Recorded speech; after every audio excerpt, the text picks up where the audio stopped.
Kung feeling mo, Win Gatchalian, na ikaw ang magbabago ng Senado at magbabalik ng tiwala ng taong bayan, wag na uy. Kasi alam namin, ang mga kakampi ninyo ay ang mga magnanakaw sa ating bansa. Kabilang na ito si Senator Soto at Ping Lacson na naging kasangga nila at hindi man lang pinatawag dyan sa Senado nung meron ng mga witnesses na naglabasan. Ngayon, pinapatawag uli ang 18 Marines at yung mga ibang testigo na tinuturo si Martin Romualdez at saka ito si PBBM. Humanda kayo. Ayaw pa rin po papigil nitong mga senador na hindi po matanggap na pinalitan po si Senator Soto ni SP Cayetano, mga lodi. At meron na naman po silang panibagong kalokohan na gusto pong gawin dito sa Senado. Ano po ito, mga lodi? May nakita po tayong post na sinabi po dito ni Win Gatchalian na ang unang dapat daw nating gawin, ayusin ang dignidad at imahe ng Senado.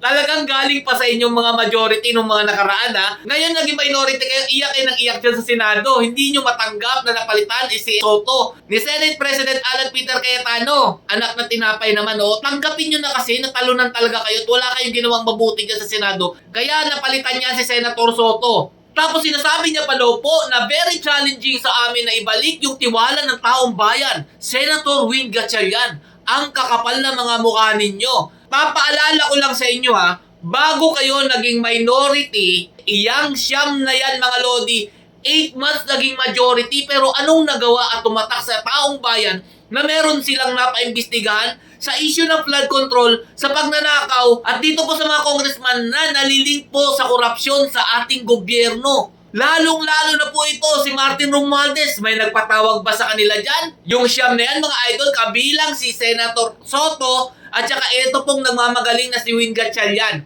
Papaalala ko lang sa iyo, Win Gatchalian, ha? Inendorso ka ni VP Sara Duterte. Sara Duterte Ito po, yun. mahalaga sa amin ni Senator Win Gatchalian ang edukasyon. Para makapag-aral ang lahat. Tapos ngayon, isa ka sa gustong mapa-impeach si VP Sara Duterte. Nag-convene naman kayo dyan sa Senado, ha? Bakit ano pang dinadadadada mo? Kaya pala VP Sara Duterte, hindi mo makuha ng isang take yung pag-i-endorso mo dito sa taong ito kasi hindi naman Sara talaga Duterte dapat po, ini-endorso mahalaga to. sa amin ni Yun Senator pala yung Win Gatchalian. dahilan nun.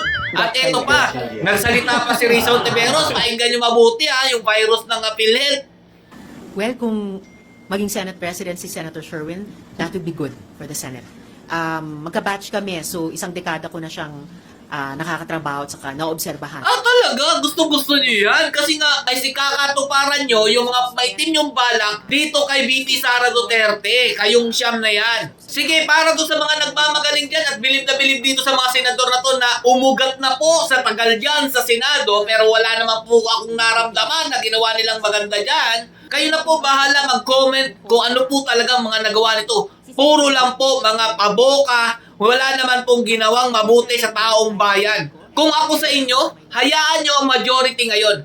Sila naman ang pagbigyan nyo. Tingnan natin, dahil nga po, inuusad na po ni Senator Amy Marcos na imbestigahan ang flood control. Itong mga korupsyon na naganap sa ating bansa. Huhubaran daw po nila ng mga maskara. Huwag niyong pigilan dahil yan talaga ang gusto ng taong bayan. Dapat mapanagot ang mga taong magnanakaw sa gobyerno. Kaya kung feeling mo, Win Gatchalian, na ikaw ang magbabago ng Senado at magbabalik ng tiwala ng taong bayan, wag na uy. Kasi alam namin, ang mga kakampi ninyo ay ang mga magnanakaw sa ating bansa. Kabilang na ito si Senator Soto at Ping Lacson na naging kasangga nila at hindi man lang pinatawag dyan sa Senado nung meron ng mga witnesses na naglabasan. Ngayon, pinapatawag uli ang 18 Marines at yung mga ibang testigo na tinuturo si Martin Romualdez at saka ito si PBBM. Humanda kayo. Hanggang dito lang po muna. Abangan po natin ang investigasyon dito po sa mga kurakot sa ating bansa. Huwag po tayong pumayag na mapalitan si SP Cayetano na magbibigay po sa atin ng linaw kung ano po ba talaga nangyari sa pera ng taong bayan.